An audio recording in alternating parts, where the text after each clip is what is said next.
Eh, en primer lugar, nos hablará Juan Carlos Balboa sobre tratamiento, opciones terapéuticas actuales de la fisura anal. Realmente lo apasionante sobre todo es que es una causa de consulta bastante frecuente.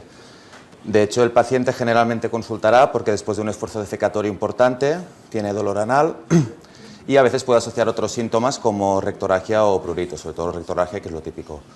Como comentaba Fermín antes, sobre todo es muy importante no olvidar las exploraciones físicas. Y en este caso lo que veremos en la exploración anal es un desgarro lineal del anodermo distal, típicamente en la línea media posterior. Esto es porque esta área, la línea media posterior, está menos perfundida y, como veremos, es importante de cara a la cronicidad de la fisura anal. Tenemos que distinguir entre aquellas fisuras anales agudas, que son aquellas de generalmente menos de 6-8 semanas de evolución, en que los bordes de la lesión... Esto no va, ahí. Ahí. Los bordes de la lesión son limpios y no hay lesiones de cronicidad asociadas. En cambio, cuando ya lleva más de 6-8 semanas de evolución, podemos tener una papila hipertrófica, un colgajo cutáneo asociado o incluso, en casos muy graves, en el fondo de la fisura ver fibras expuestas del esfínter anal interno. Si en la exploración vemos que las fisuras son múltiples o en localización lateral, ahí tenemos que parar y ver que no haya una causa primaria que esté causando la fisura, ya que en este caso el tratamiento sería el de la enfermedad de base. Generalmente lo que tenemos que descartar es una enfermedad de Crohn, úlceras neoplásicas o enfermedades infecciosas, son las más habituales. Y en todo paciente que veamos con fisura anal es importante valorar el riesgo de incontinencia fecal, ya que nos permitirá escoger mejor el tratamiento. Sobre todo habrá que preguntar por antecedentes de cirugía proctológica o antecedentes obstétricos traumáticos.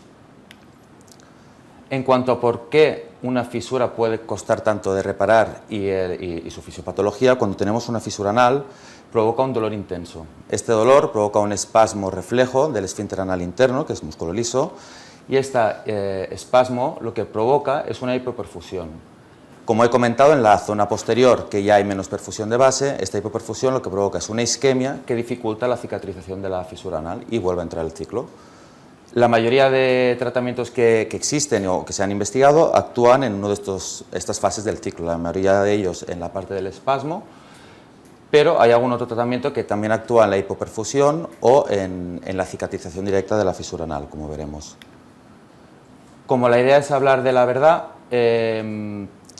la mayoría de tratamientos que explicaré son los que están recomendados en las diferentes guías clínicas de práctica clínica habitual o en algún estudio, alguna revisión reciente. Los tratamientos van desde el manejo más conservador y hay que ir escalonando progresivamente según si hay respuesta o no, o también según otros factores que comentaremos posteriormente. El manejo conservador es inicial, posteriormente el tratamiento médico tópico y luego ya tenemos los tratamientos intervencionistas. Dentro de ellos, la cirugía con la esfinterotomía lateral interna es el tratamiento más efectivo y, de hecho, el que tiene más altas tasas de curación. Hay otras alternativas quirúrgicas y también disponemos de la toxina botulínica o la dilatación anal. Luego mencionaré también una última diapositiva, 3 tratamientos que hay poca evidencia y están en investigación, pero que, bueno, en un futuro podrían ser otras opciones. En cuanto al tratamiento conservador, consiste en aumentar la ingesta de fibra, ya sea psyllium, plantaben o diferentes alternativas que tengamos en el mercado, con abundante ingesta hídrica. Esto lo que provoca es un ablandamiento de las heces, que evidentemente reduce el trauma a la hora de la defecación y lo facilita. Se tienen que realizar también baños de asiento de agua tibia varias veces al día. Esto lo que hace es relajar en parte el esfínter anal y tiene una mejoría sintomática importante. En esta fase se pueden asociar pomadas con anestesia o cortisona, pero en este caso no son pomadas que ayuden a resolver la úlcera, sino simplemente son para el control sintomático y nunca se deben dar como tratamiento único. Y por último, es muy importante que si el paciente realiza mucho esfuerzo defecatorio o tiene un mal hábito deposicional, pues intentarlo corregir, no solo para resolver la fisura, sino también para evitar la recurrencia precoz. El tratamiento conservador, por sí solo, se recomienda en todas las fisuras, tanto agudas como crónicas, y de hecho muchas fisuras agudas ya mejoran solo con este tratamiento.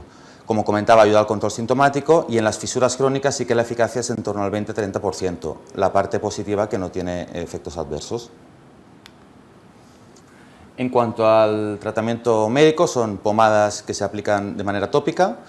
que actúan reduciendo la presión del esfínter, es decir, lo que provocamos es una esfinterotomía química durante el tratamiento médico. La duración es de unas 6-8 semanas y clásicamente las primeras que surgieron y las que hay más experiencia son los nitratos. Estas pomadas tienen una eficacia moderada porque es de en torno a un 50-60%, depende de dónde miremos los estudios, pero el problema que tienen es que presentan mucha cefalea, es decir, los nitratos provocan también una vasodilatación sistémica que provoca cefalea o ortostatismo y muchas veces de hecho llega a impedir que el paciente finalice el tratamiento. Posteriormente aparecieron las pomadas de calcio antagonistas, sobre todo en Europa la que se ha investigado más el diltiazem al 2%, aunque también hay el nifedipino, y las tasas de respuesta son algo mejores o parecidas a los nitratos, pero sobre todo tienen la ventaja de que la tolerancia es mucho mejor. Y de hecho, la mayoría de guías de práctica clínica de los últimos ya 10 años recomiendan sobre todo como primera línea las pomadas de calcio antagonistas. Todos los tratamientos, tanto los nitratos como los calcioantagonistas, tienen la ventaja de que hay poco riesgo de incontinencia fecal, al final es un tratamiento transitorio, pero tienen el problema de la recurrencia, porque muchas veces no tratamos la causa subyacente. Antes de llegar a la cirugía, que es el tratamiento más definitivo, como he comentado, tenemos un par de alternativas intervencionistas.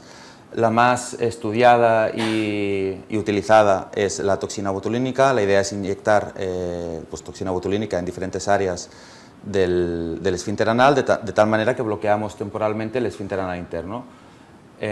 Las tasas de eficacia o de curación de la fisura es algo mejor que las pomadas, pero también tiene muy bajo riesgo de incontinencia y si aparece suele ser leve y transitoria hasta que pasa el efecto de la toxina. Por ello, esto sobre todo se ha utilizado en pacientes que a lo mejor llegan a la cirugía, que tienen más riesgo de incontinencia, no era lo ideal, y se utilizaba la toxina botulínica. Además tiene la ventaja que en caso de que volvamos a tener una fisura al pasado un tiempo, se puede repetir. De hecho, aquí adjunté un metaanálisis en el que comparaban varios ensayos clínicos donde se comparaba la toxina botulínica y la esfinterotomía lateral, que es el tratamiento quirúrgico de elección, donde, por poca sorpresa en este caso, sí que se veía que la cirugía era más efectiva y disminuía más la recurrencia, pero la toxina tenía mucha menos incontinencia. Entonces, en este grupo de pacientes podría ser el que es más interesante o un paciente joven en el que no queramos operar y esperar un poco más de tiempo. Otra alternativa, que el problema es que tiene pocos estudios de calidad, es la dilatación anal. Clásicamente había la dilatación anal manual, que el problema que había es que como se provocaba un desgarro no controlado a nivel del esfínter anal, había muchos problemas de incontinencia, por lo que entró en desuso. Posteriormente apareció la posibilidad de hacerlo bajo control neumático y los pocos estudios que hay, las tasas de efectividad son bastante buenas, en torno a un 83%, o sea, ya estamos por encima de los tratamientos que hemos visto y además con muy bajo riesgo de incontinencia. De hecho, el motivo es que preserva el esfínter anal. Este estudio es un estudio clínico donde se hacía dos grupos aleatorizados entre esfinterotomía y balón con dilatación y se le realizaba un control clínico a los 6 meses con manometría y ecografía. Lo que vieron es que a los 6 meses tanto la cirugía como la dilatación con balón eran igual de eficaces para bajar la presión media del esfínter anal y además en los pacientes con dilatación se les hacía una ecografía y había una preservación del esfínter, por ello también tenían menos riesgo de incontinencia. Además la tolerancia postquirúrgica era mejor, es decir, los pacientes que se les había realizado una dilatación tenían menos dolor que los pacientes que habían sido sometidos a una cirugía, sobre todo eso, los 5 primeros días. En cuanto a la esfinterotomía lateral interna, es el tratamiento más definitivo. La idea es cortar quirúrgicamente el esfínter anal interno, de tal manera que disminuimos la presión y permitimos curar la fisura. Las tasas de curación son muy altas, de hecho a medida que se va conociendo la técnica y se ha ido puliendo, cada vez son mejores. Ya las últimas series ya casi cercanas al 100%. Y el problema inicial de la incontinencia, también puliendo la técnica y haciendo el corte no hasta la línea dentada, sino haciéndola solo de la longitud de la extensión de la fisura, han conseguido que disminuya mucho los riesgos de incontinencia. Además, si aparece, también suele ser leve y transitoria los primeros meses. Esta es la técnica de elección que recomiendan todas las guías si el tratamiento médico ha fracasado. pero en alguna guía también recomendaba que en pacientes que ya vemos que la fisura tiene muchos signos de cronicidad, que probablemente responda un poco al tratamiento médico, a la inyección de Botox, una opción directamente es someter a la cirugía, sobre todo si el riesgo de incontinencia es bajo. Por eso comentaba que es muy importante valorarlos de un primer momento. Hay otra alternativa quirúrgica que sería ideal para aquellos pacientes que hemos hecho tratamiento médico, no ha funcionado, pero además tienen una hipotonía del esfínter anal o tienen alto riesgo de incontinencia. En este caso es la fisurectomía con flap cutáneo. Aquí consiste en resecar la fisura. Tiene la ventaja que también que tenemos muestra histológica, por eso también sería útil en fisuras que no acaban de curarse y que queremos ver histológicamente que no haya nada más. Y posteriormente se hace un flap que mejora la perfusión de la zona de tal manera que favorece la cicatrización.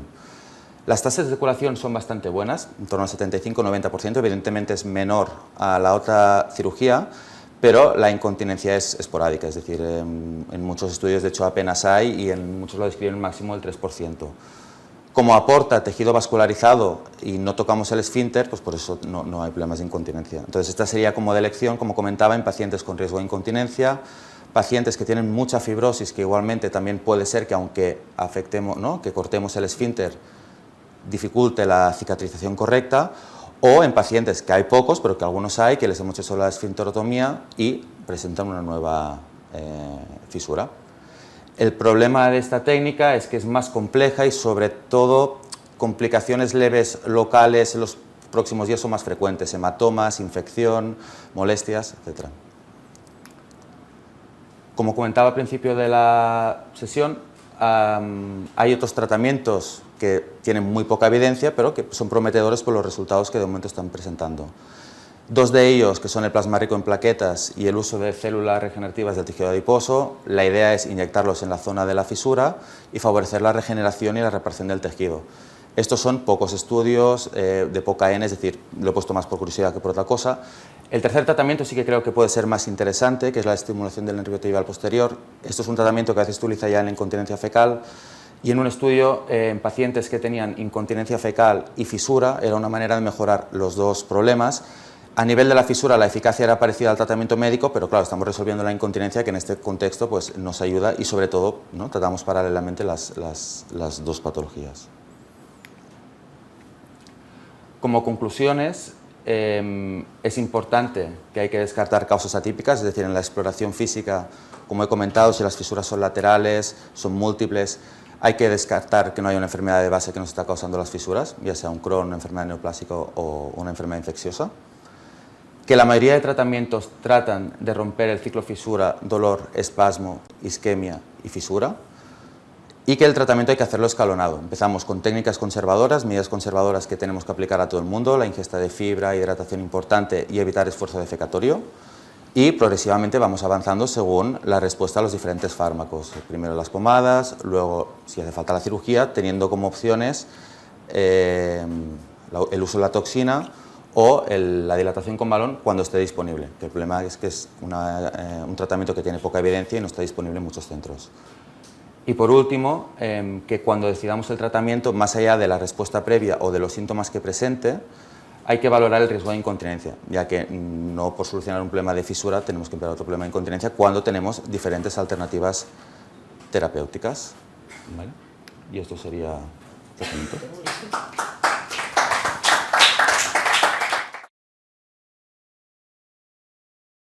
Un tema que gustó mucho el año pasado fue el tema de la inteligencia artificial. Y vamos a aplicarlo básicamente a dos temas. Primero habla el doctor Uchima sobre endoscopia asistida por inteligencia artificial y nos va a comentar si realmente es útil, no es útil, se aplicará, no se aplicará, nos quedaremos sin trabajo. Bien, gracias. Primero agradecer a Fermín, a Agustín, a Miki por la invitación. Es un curso clásico ya para finalizar el año. Y bueno, no sé si voy a poder responder tantas preguntas, pero seguramente quedará mucho tiempo para comentar algo por encima. Y lo que hablaré, bueno, desde un punto de vista de un endoscopista que se dedica a la resección al tercer espacio y otras técnicas avanzadas de endoscopia intraluminal, y mi nivel de inteligencia artificial, digamos, es nivel básico explorador de la tecnología, como usuario igual que todos, y en la endoscopia, pues muy básica, y ya comentaré por qué.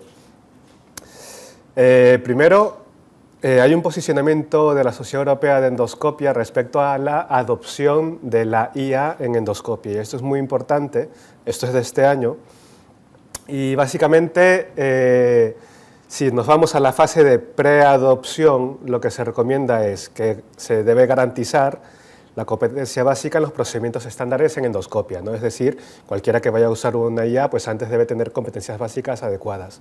Conocimientos básicos sobre los principios de la IA, se deberían implementar programas educativos para alfabetizarnos un poco en lo que sería esto, y luego la fase de entrenamiento, reconocer y mitigar los sesgos cognitivos en esa interacción que tendríamos con la IA, evitando además la dependencia excesiva en la toma de decisiones clínicas. Y luego, para pasar a una fase ya de implementación, que haya una monitorización continua de los indicadores clave de rendimiento, que serían los indicadores de calidad, por ejemplo, en una endoscopia, pues si usamos IA para mejorar la calidad, deben ser los mismos indicadores que se deben cumplir, como la tasa de detección de adenomas, por ejemplo. También hay un posicionamiento sobre qué es el valor esperable y cuáles son los criterios adecuados para decir, vale, ese valor esperable sí que realmente es algo que nos deba hacer pensar en usar la IA, ¿no? A la izquierda tienen lo que sería más en la esofagogástrica, a la derecha más en la colonoscopia. Y como ven, resaltado en negrita, básicamente es todo lo que sea equivalente a nivel experto. No podemos decir nada más. Cuando la IA te ayuda a que los resultados de forma mantenida sean los resultados de alguien con nivel experto o que mantengan los niveles de calidad ya establecidos, pues es cuando se debe utilizar. ¿Cuál es el potencial que tiene la IA en la endoscopia? Bueno, esto es poner en ChatGPT, ¿no? En cualquier momento pones, ¿cuáles son los potenciales usos? Pues en 2 segundos te genera este gráfico y ya te ha respondido, ¿no? Pero luego, ¿no?, vemos algunos errores, ¿no? Por ejemplo, ha escrito en la endoscopia, estandarización también, etcétera, etcétera. Entonces, por ahora necesita supervisión, ¿no? El ChatGPT al menos, y seguro que lo que usemos en endoscopia también. Entonces, la pregunta es, ¿puede la IA actualmente mejorar la endoscopia diagnóstica? Este vídeo es de un programa de Olympus que está, se llama el CADU, está disponible en España desde este año. Es importante porque el 25% de las neoplasias precoces sobre Barrett pueden pasar desapercibidas, entonces un programa que te haga ver con los ojos de experto, entre comillas, un Barrett, que aquí, por ejemplo, el doctor Balboa pues ya tiene los ojos de experto, pero no es fácil identificar lesiones sobre Barrett, y una tasa de detección de lesiones sobre Barrett puede ser también algo interesante, ¿no? En el colon pues está ya disponible desde hace muchos años diversos sistemas de varias casas comerciales para la detección de lesiones colorectales y también para la caracterización. Para lo que es esofagogástrica, esta sería una de las primeras que está disponibles en Europa. Gracias. Este paper hacía algunos microanálisis de los estudios previos que ya había en lo que respecta a la IA en colon, en la colonoscopia. Y sabemos que aumentan la tasa de detección de adenomas, ¿vale? Tampoco es que sea un wow, pero aumentan la tasa de detección de adenomas. Pero ese beneficio clínico parece ser marginal o incierto sobre el riesgo de cáncer en el cribado. Eso sí, no se asocia aparentemente a daños a los pacientes. Por otro lado, el uso de esta inteligencia artificial para la detección de lesiones sí puede incrementar la carga asistencial al aumentar la detección de lesiones que no puedan de forma clínicamente relevante o demostrada de momento prevenir un cáncer de colon. Entonces hay 3 posicionamientos, 3 publicados este año, en el BMJ, ¿no?, de la Sociedad Británica, de la Europea, en el Endoscopy del 2025 también, y de la AGA, en el Gastroenterology de este año. Las 3 no es que acaben de estar de acuerdo, pero la BMJ pone que está en contra del uso del CAD-I, que sería esa IA para detección de lesiones en la colonoscopia, mientras que a nivel europeo, bueno, sí, se da un cierto apoyo a que se pueda utilizar si el paciente está bien informado, ¿no? Suponiendo que puede haber un beneficio en su uso, ¿no? Aunque también ponen que la evidencia pues, no es del todo concluyente en la prevención del cáncer de colon. Y a nivel de los americanos ponen que no se puede dar ninguna recomendación, ni a favor ni en contra, ¿no? Entonces, ¿puede ayudar a la detección? Sí, pero luego hay que utilizarla. Bueno, de acuerdo a quien hayas leído este año, pues dirás que sí o que no se sabe. Y puede ayudar la IA en la curva de aprendizaje de procedimientos terapéuticos. Yo creo que aquí esto es mucho más interesante. Esto es la realidad aumentada. Esto es el grupo alemán de Augsburg, que hace ya unos años, en 2022, publican en el GAT este estudio, bueno, con este vídeo que es espectacular, en el que ahora ven cómo esos colores nos dicen cuál es en amarillo el espacio submucoso donde hay que trabajar, por ejemplo, para hacer un POEM, no tocar ese vaso que nos está delineando ahora la IA en esta realidad aumentada, y la pared muscular que está abajo, ¿no? Que es esa mancha media anaranjada que se está moviendo. Entonces esto está muy bien, ¿no? Así puedes ir realizando con tu realidad aumentada un procedimiento endoscópico terapéutico como el POEM, asistido por una IA en tiempo real. Tenemos a nivel de detección parámetros como la tasa de detección de adenomas. Pues a nivel terapéutico seguramente en algún momento, y yo espero que pronto, pues ya decidamos cómo va la tasa de detección de vasos, ¿no? El reconocimiento de vasos es muy importante para evitarnos problemas o perder el tiempo o complicar un procedimiento terapéutico sobre la marcha. Y aquí lo que vemos es que cuando se utiliza una IA para detectar vasos, lo que hacemos es acercar al trainee, al que está haciendo la curva de aprendizaje, con esos ojos de detección de vasos, que igual se le puede escapar uno, pero cuando está con la IA alcanza casi el nivel de los expertos. Entonces, eso por un lado. Luego tenemos esto que les explico, que es el reconocimiento en tiempo real de las fases de un procedimiento, ¿no? Esto es un vídeo de una disección submucosa y un equipo japonés vio que haciéndole ver muchos vídeos, luego la inteligencia artificial podía identificar lo que era la fase de marcaje de la lesión, la fase de inyección, la fase de corte, de disección, etcétera, etcétera. ¿Y por qué esto es importante? Porque al final no sabemos qué es lo que nos hace ir más rápidos o más lentos, ¿no? Cuando eres más hábil, cuando tú eres mejor versión de ti mismo como operador, digamos, ¿no? Parece ser que no es solamente tu capacidad técnica, que bueno, la habilidad siempre la has tenido, simplemente entrenar un poco, es probablemente el tiempo muerto que hay entre que tú tomas o pasas de una fase a otra, del marcaje a la inyección, de la inyección al corte, del corte a la disección, de la disección a la hemostasia es igual a la disección, y así. Mientras más corto sea ese tiempo que has dudado en pasar de una fase a otra, probablemente seas más rápido, y esto también vaya con tu fase de crecimiento a nivel de curva de aprendizaje. Esto la IA lo puede detectar. Ese tiempo que hay entre cambio de fases lo puede detectar. Lo que sería el workflow o flujo quirúrgico para la evaluación de habilidades es otra herramienta que nos puede ayudar una IA en tiempo real durante pues, la curva de uno mismo o mientras está uno tutorizando a su equipo o a los fellows. Y para acabar, dejando otras preguntas del otro lado en el aire, ¿puede la IA ser nuestro copiloto para procedimientos terapéuticos? No sé si nos va junto con los robots, nos dominarán y nos dejarán sin trabajo, pero puede ser nuestro copiloto. Y aquí cruzo los dedos, que el audio vaya bien. Okay, we're starting with the case. I see that you have advanced the endoscope into the stomach. Submucosal tumor is in the upper body of the stomach. Should start injection. Do you think it's okay here? Yes, it looks like a good spot to start the injection. Do you think that might be the subepithelial lesion?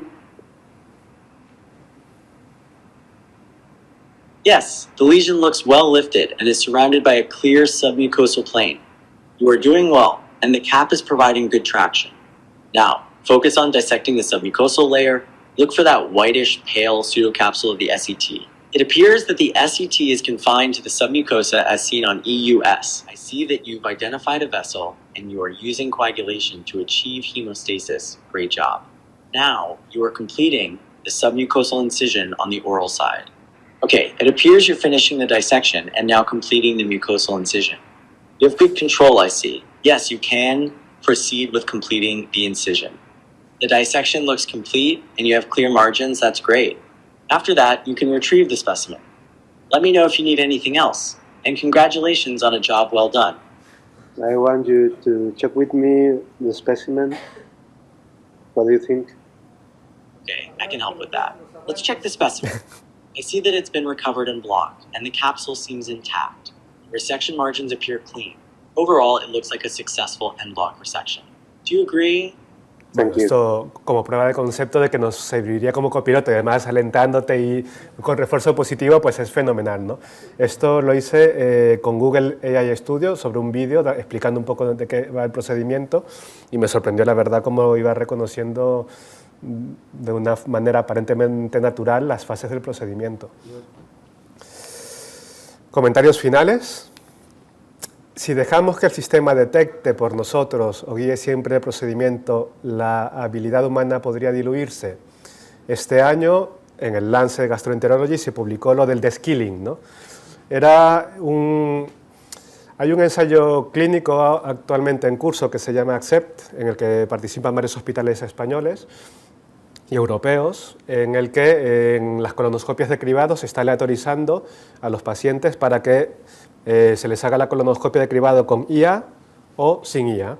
Dentro de ese estudio, el grupo polaco, cuando les llegó la IA, pues comenzaron a ver, a estudiar, solamente dentro de sus endoscopistas, cómo había variado la tasa de detección de adenomas durante los primeros años antes de meterse en el estudio y el tiempo, los 2 años siguientes, a cuando ya estaban con la IA, y vieron que aparentemente bajaba la tasa de detección de adenomas, digo aparentemente porque no era el diseño del estudio y eran varios endoscopistas, pero en todo caso la pregunta está allí y además lo vemos, ¿no? Incluso para ir de la casa a algún otro sitio y volver, sin Google Maps a veces nos puede costar, con lo dependiente que nos estamos volviendo de esto, y sin mapas o sin Google Maps, pues o sin estas aplicaciones nos costaría. En la tasa de detección de adenomas, lo que sí se vio también es que la visión tubular del endoscopista se hace más tubular, ¿no? Y lo de estar viendo en la periferia también se ha demostrado que uno pues, se malacostumbra a estar viendo todo lo alrededor, con lo cual ya hay una justificación para que realmente exista lo del deskilling, y esto es simplemente una alerta, positiva o negativa, pero que es algo que hay que tener en cuenta, ¿no? En todo caso, apropiadamente integrada, la IA tiene el potencial de facilitar una endoscopia más precisa, equitativa y formativa. Muchas gracias.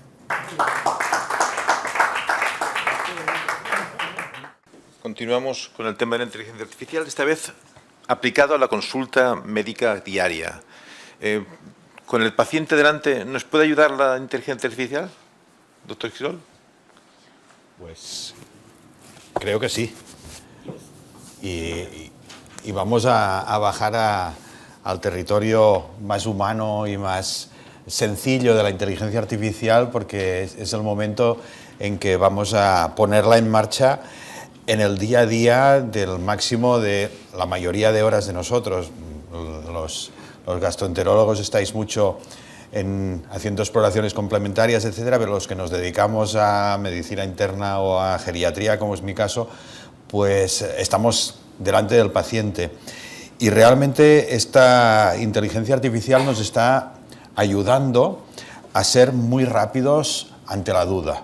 Y eso creo que es muy bueno y es una de las grandes ventajas que podemos tener con nosotros. Tenemos poco tiempo, pero creo que podemos ver 4 o 5 herramientas en una pincelada que pueden ser muy, muy útiles. Lo primero que tenemos que pensar es que se ha incorporado la inteligencia artificial desde noviembre de 2022 a nuestro día a día y también a la práctica clínica, y nos puede ayudar a buscar rápidamente evidencia científica de un modo muchísimo más rápido de lo que hacíamos antes con PubMed, a interpretar artículos, guías, revisiones, interpretarlos rápidamente sin tener que leerlos en profundidad en un primer momento, aunque luego seguro que sí que tendremos que leerlo en profundidad, y ayudarnos a decisiones clínicas cuando en un momento en urgencias o en un momento de emergencia. Evidentemente tenemos riesgos, como decía ahora el doctor Uchima, confiar excesivamente en lo que nos da la inteligencia artificial no debemos tenerlo, no debemos confiar excesivamente sin repasarlo, falsas expectativas, puede alucinar o puede ahondar en desinformaciones como mensajes excesivamente simplificados. Podría esto darnos lugar a algún tipo de error, pero tenemos técnicas para evitar esto, por ejemplo, verificar todas las fuentes, evitar las recomendaciones automáticas y orientar a pacientes a ciertas herramientas que realmente pueden ser útiles.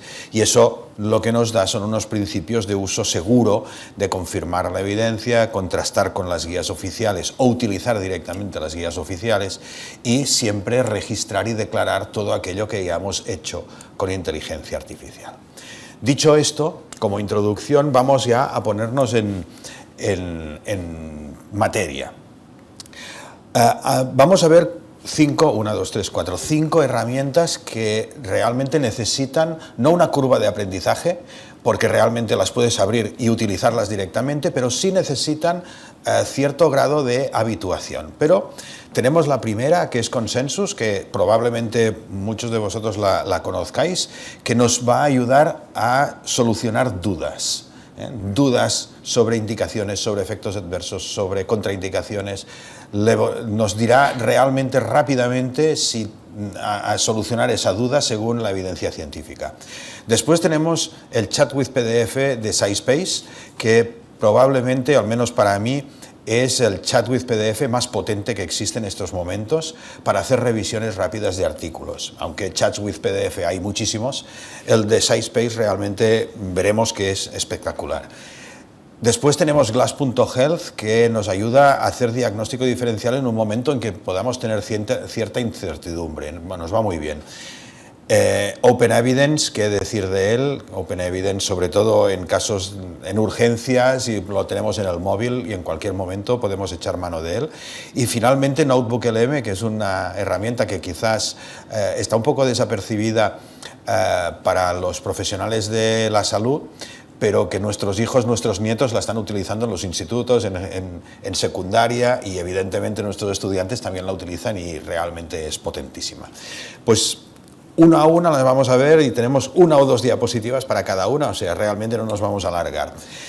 Consensus, si le hacemos preguntas de sí o no, es espectacular. Por lo tanto, aquí le he puesto los agonistas del receptor 5-HT4, ¿son eficaces para tratar el estreñimiento crónico? Yo no lo sé. Entonces, Consensus nos da una herramienta impresionante que es su Consensus Meter, que es esto de aquí, esta parte de aquí, y nos dice, esto en menos de 30 segundos nos lo da, y dice, pues mira, perdón, me estoy yendo para adelante, ahí. Nos dice, pues mira, el 78% de los artículos que tengo analizados dicen que sí, posiblemente el 11%, ninguno es indefinido y un 11% nos dice que no. Por lo tanto, aquí tenemos el consenso científico. Luego, más hacia abajo, nos da una pequeña revisión bibliográfica con todas sus referencias bibliográficas y luego nos da una revisión. Y entonces, en cuestión de segundos, podemos bajarnos esta revisión completa con las referencias bibliográficas. Evidentemente, solo hace falta clicar en cada una de ellas y leer el artículo, etc. Pero lo que es interesante de Consensus es que esto te lo da en cuestión de 15-20 segundos. Y en un caso de duda, pues realmente puede ser muy, muy útil. El que decíamos antes de SciSpace.com con Chat with PDF es genial, es genial. Yo me he bajado la nueva publicación de las guías ECO y evidentemente no me la he leído porque no es mi tema, pero sí que lo que podemos hacer es cargar ese PDF en el Chat with PDF de SciSpace y entonces se nos abre. Aquí tenemos el artículo, se nos abre el PDF del artículo que le hayamos cargado y aquí podemos chatear sobre este artículo y nada más que sobre este artículo en nuestro idioma. Aquí lo he puesto en castellano, pero podemos poner el idioma que queramos. Creo que hay 180 o 190 idiomas metidos aquí dentro. Por lo tanto, esté en el idioma que esté el artículo original, nosotros podemos chatear. Y entonces le he dicho, haz un resumen rápido de las principales recomendaciones y novedades de esta guía. Y aquí me dice en castellano cuáles son las principales novedades de la guía, poniéndome la referencia bibliográfica. En este caso, clicando en este numerito, se nos abriría aquí el párrafo donde dice esto que dice aquí. Por lo tanto, podemos comprobar perfectamente. Pero esto lo hacen muchos Chat with PDF lo hacen. Sin embargo, SciSpace tiene una cosa que nadie más tiene, y es este botoncito de aquí arriba que dice Explain Math and Tables. Si activamos este botón, podemos seleccionar aquello que queramos del PDF y nos va a explicar eso. O sea, podemos seleccionar un gráfico, una infografía, una palabra, una frase o un párrafo, lo que queramos. Y entonces aquí nos lo va a explicar. Lo que hemos hecho nosotros aquí ha sido seleccionar este recuadro de aquí de la recomendación 1.3 para que nos la explique. Entonces, cuando yo la he seleccionado con el ratón, me la ha puesto aquí como si fuera mi pregunta, y entonces SciSpace entiende que queremos que nos explique esto, y aquí dice, esta es la recomendación de la ECO para los corticosteroides sistémicos de la enfermedad de Crohn, y te lo explica de un modo pues realmente muy entendible y muy rápido, que esa es una cuestión importante con nosotros. Por lo tanto, SciSpace realmente es una navaja suiza que, como veis aquí a la parte izquierda, tiene muchísimas herramientas. Aquí solo hemos utilizado, creo que es esta, sí, esta de aquí, que es Chat with PDF, pero tiene muchísimas otras. Esta es Glass.health, que Glass.health la hemos dicho que era para diagnóstico diferencial, y también tiene un apartado para manejo del paciente y te hace todo un plan de manejo del paciente. Lo que dice Glass.health es dame la información del paciente, todo lo que tengas. Y entonces yo le he puesto aquí toda una historia clínica copiada y pegada directamente, desordenada, no hace falta redactarlo bien. Y yo le he dicho, pues varón de 75 años, independiente, exfumador, bla, bla, bla, acude por dolor abdominal crónico, no sé qué tiene, no tiene fiebre, no tiene rectorragias, bla, bla, bla. Le he puesto ahí una historia clínica y entonces le digo, voy perdido, ¿qué tiene este paciente? ¿Qué puede tener este paciente? Entonces, muy interesante ver que te hace una discusión del caso y te explica qué es lo que entiende él del caso que tú le has planteado, para ver que realmente abrir la caja negra y realmente si nos está entendiendo o no. Y entonces aquí dice la combinación de síntomas gastrointestinales crónicos y manifestaciones extraintestinales con un patrón de afectación segmentaria en una imagen, en una endoscopia que le puse, bla, bla, bla. Dice que los diagnósticos más posibles serían enfermedad de Crohn de inicio tardío o colitis ulcerosa de inicio tardío. Y nos dice por qué sí y por qué no. Entonces, ahí eso nos va muy bien cuando estamos perdidos, porque siempre hay aquel caso que dices, ostras, no sé por dónde irá. Pues aquí tenemos unos 2 diagnósticos diferenciales que nos ha puesto aquí, muchas veces nos pone 3, y luego pone un diagnóstico diferencial expandido que dice, hombre, también podría ser esto, aunque lo veo menos posible. Y luego, si tiramos hacia abajo, nos propone actuaciones a seguir, medidas diagnósticas, exploraciones complementarias, etc. Muy interesante, Glass.health. Glass.health es la parte gratuita, creo que puedes hacer 3 al mes, pero pocas veces vamos perdidos con más casos al mes, si no, entonces ya vale la pena pagar 15 o 20 dólares al mes durante unos meses y ya está, ¿no? El siguiente, y creo que es penúltimo, Open Evidence, que todos sabemos cuál es, probablemente, vale la pena que lo tengamos en cuenta. Recordad que New England Journal of Medicine es quien lo publicó primero con Mayo, pero en las últimas semanas se ha incorporado toda la editorial de JAMA y toda la bibliografía de JAMA, por lo tanto es interesante. Y lo que nos va muy bien es porque hace unas revisiones muy cortas pero muy rápidas, y aquí le hemos puesto, hace un resumen de las novedades de las guías clínicas sobre diverticulosis, y entonces rápidamente, en cuestión de 5 o 10 segundos, te hace esta pequeña esta pequeña revisión y te da la bibliografía, con lo cual es muy rápido, sobre todo para cuando queremos estar al día en un momento súper urgente. Y finalmente, Notebook LM, este daría para horas de trabajo, o para horas de presentación. Vamos a hacer 1 minuto, y aquí simplemente le he puesto la última guía de ECO, le he cargado un archivo. Este archivo es el de las guías de consenso de la ECO, la última que he encontrado, supongo que es realmente la última, y entonces lo primero que hace es darte un resumen. Tienes aquí poder chatear con él, pero lo que es bestial es lo que puede hacer Notebook LM aquí en la derecha, que te puede crear infografías, te puede crear vídeos, te puede crear podcasts sobre esto, te puede crear preguntas de estudio, preguntas de examen, etcétera, etcétera. Por ejemplo, yo le dije aquí que me creara una presentación de diapositivas, y en unos 15 segundos me hizo esta presentación de diapositivas, 15 diapositivas, con esta estética. Yo no le dije ni la estética, la hizo él, la estética. Yo no he escrito ni una palabra de esto. Evidentemente hay que controlarlo, hay que repasarlo. Te lo puedes bajar en PowerPoint o en PDF y modificar lo que tú quieras. Impresionante. O también le dije que me hiciera un mapa mental sobre lo que dice la guía ECO. Esto es lo que hizo directamente, y este mapa mental, si tú clicas sobre cualquiera de los cartelitos estos, te explica ese cartelito con la referencia de en qué párrafo lo ha escrito de la guía ECO o de la bibliografía que le hayas puesto, y si le clicas en la flechita, te despliega la flechita. Por lo tanto, para saber exactamente qué es lo que está diciendo esta guía, sin tenerla que leer toda entera a la primera, luego sí que la repasarás, pero a la primera, pues es realmente genial. Evidentemente esto también te lo puedes bajar, lo puedes meter en una clase que tengas en la universidad, o en una captura de pantalla para un gráfico de un artículo que estés publicando, etc.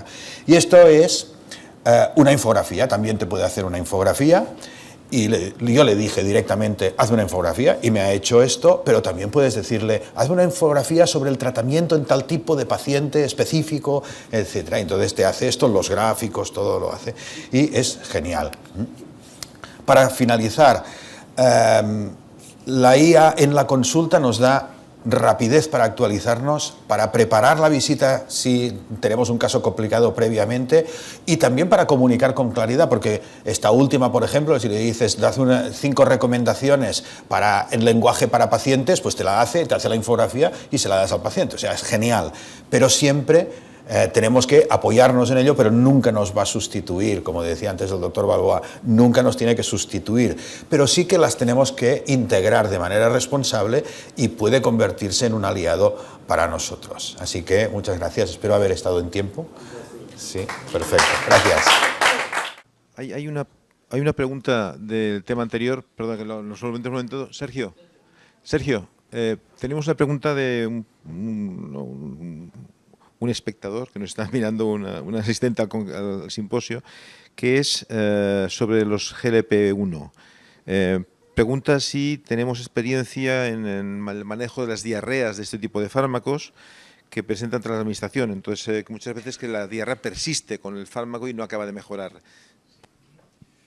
Sí, y la verdad es que nosotros experiencia no tenemos. La parte endocrina suele tener más experiencia, pero cuando incluso revisas publicaciones endocrinas, al final se remiten a manejo muy conservador, manejo dietético. Al final acabamos utilizando loperamida. Sí. También es cierto que muchas veces en estos tipos de síntomas que son asociados cuando cambia el tratamiento, a veces bajar la dosis anterior consigues modular la respuesta, pero si después no respondes hay que retirarlo, básicamente. Bueno, muchas gracias. La verdad es que el tema de la IA da para mucho, y no solamente a nivel médico, sino a nivel social. Incluso últimamente algún cargo público se había atrevido a decir que posiblemente la inteligencia artificial sea mejor que los médicos en el diagnóstico. ¿Vosotros estáis de acuerdo? ¿Podría llegar a esta situación?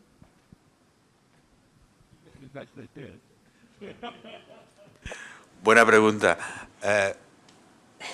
En principio yo diría que no, ante un médico experto, bien formado y bien actualizado.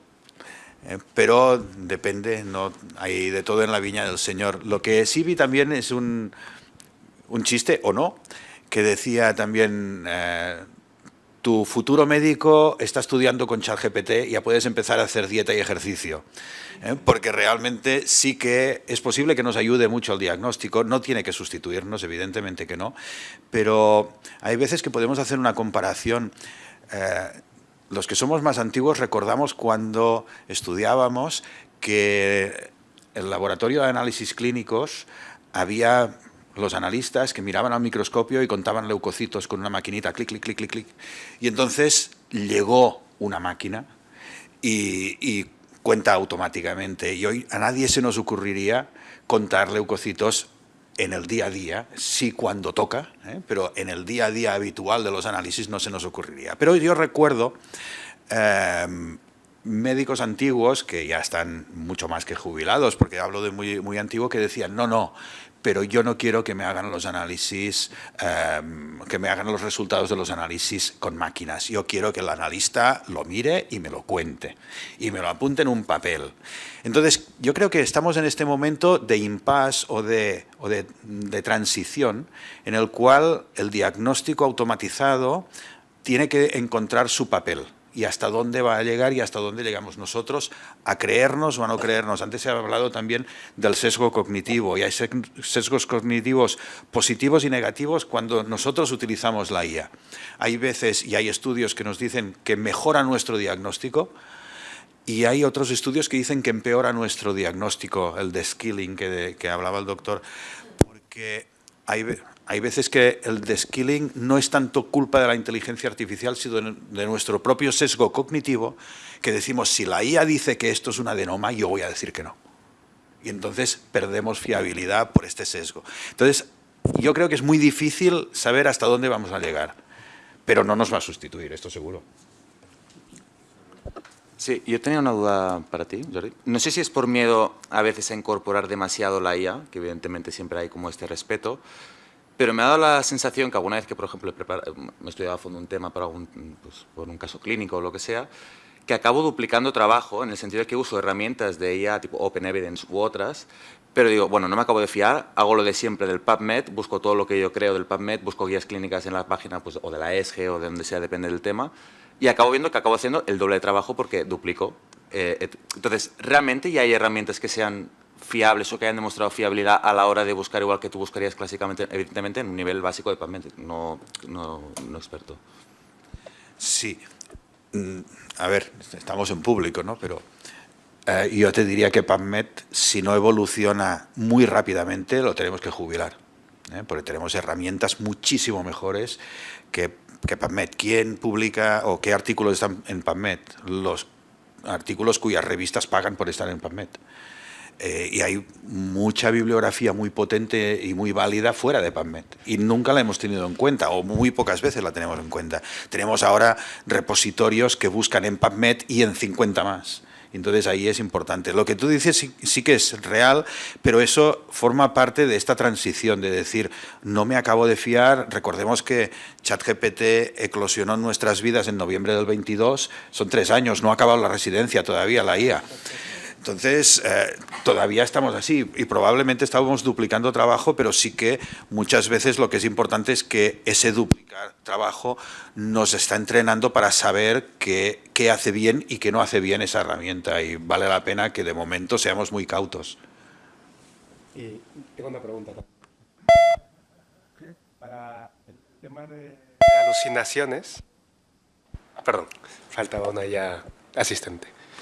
Para el tema de alucinaciones, tanto para la búsqueda bibliográfica como incluso lo de en el diagnóstico, tenemos aquí el Scribe. Digamos que hay un Scribe Plus que ya acabó la residencia y que ya no solo escucha, sino que interacciona y que ya te hará todo el chat dialogando con el paciente y bueno, yo ahora vengo, Scribe, hazme la visita en 5 minutos y hace una visita súper dirigida en base a lo que ha aprendido, haciendo preguntas sueltas.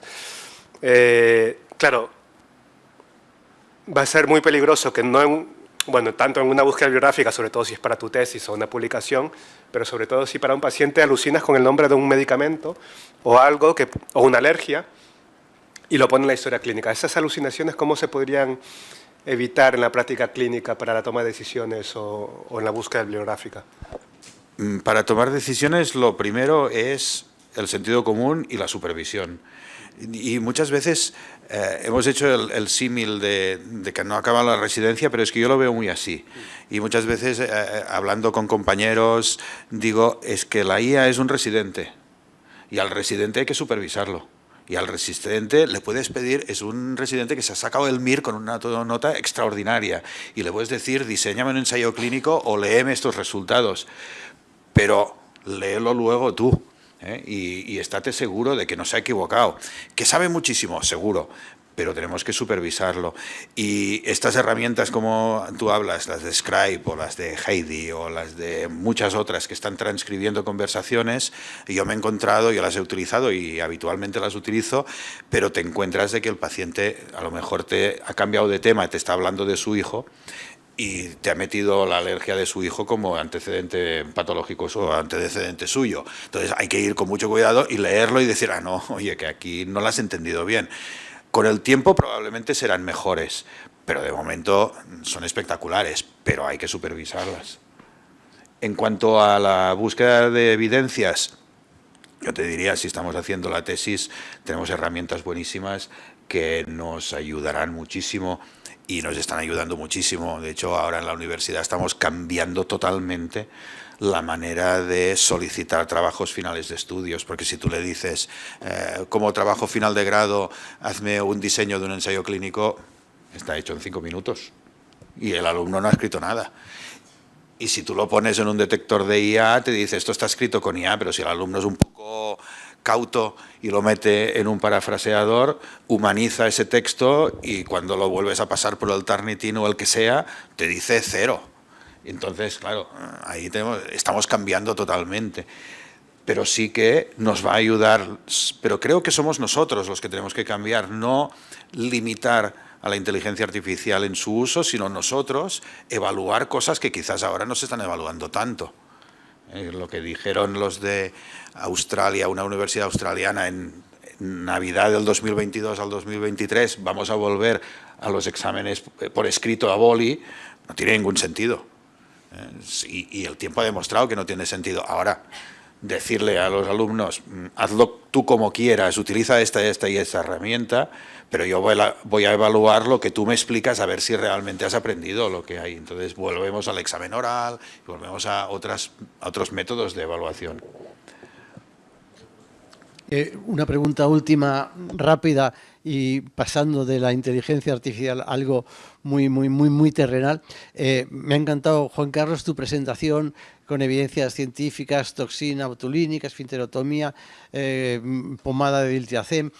Pero hay una cosa que es por donde has empezado. ¿Hay alguna evidencia de que realmente la fibra es útil en la fisura anal? Es decir, yo de hecho, el enemigo number one de la fisura anal es el estreñimiento de las heces duras, y muchos de estos pacientes tienen un estreñimiento por disinergia.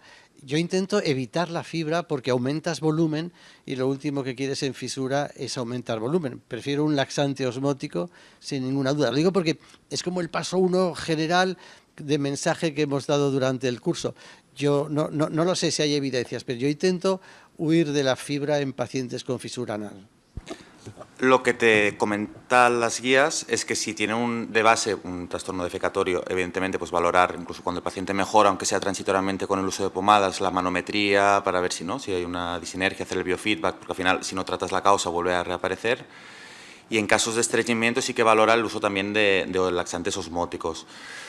Sí que es verdad que el problema de la evidencia, tanto de las pomadas, incluso de toda la vida de nitratos, es que hay pocos estudios bien hechos y con evidencia. Y esto es, porque esto sí que me sorprendió, que había como pocos estudios con evidencia, y es que por un lado es una enfermedad que ya la probabilidad de que se resuelva espontáneamente es alta, en plan 20-30%, entonces demostrar con un tratamiento que es más efectivo ya es difícil. No, sí, con las pomadas hay poca duda. Yo decía sobre la fibra. Aumentar volumen fecal no suele ser lo ideal, mejor un osmótico. Bueno, pues cerramos. Yo creo que no. Muchísimas gracias. La verdad es que ha estado fantástico. Muchísimas gracias por vuestras presentaciones. Espero que sean útiles para los que estáis detrás de la pantalla. Y bueno, aquí os esperan el año que viene para el siguiente curso. Gracias a todos, gracias a las compañías farmacéuticas. Un abrazo y hasta la próxima.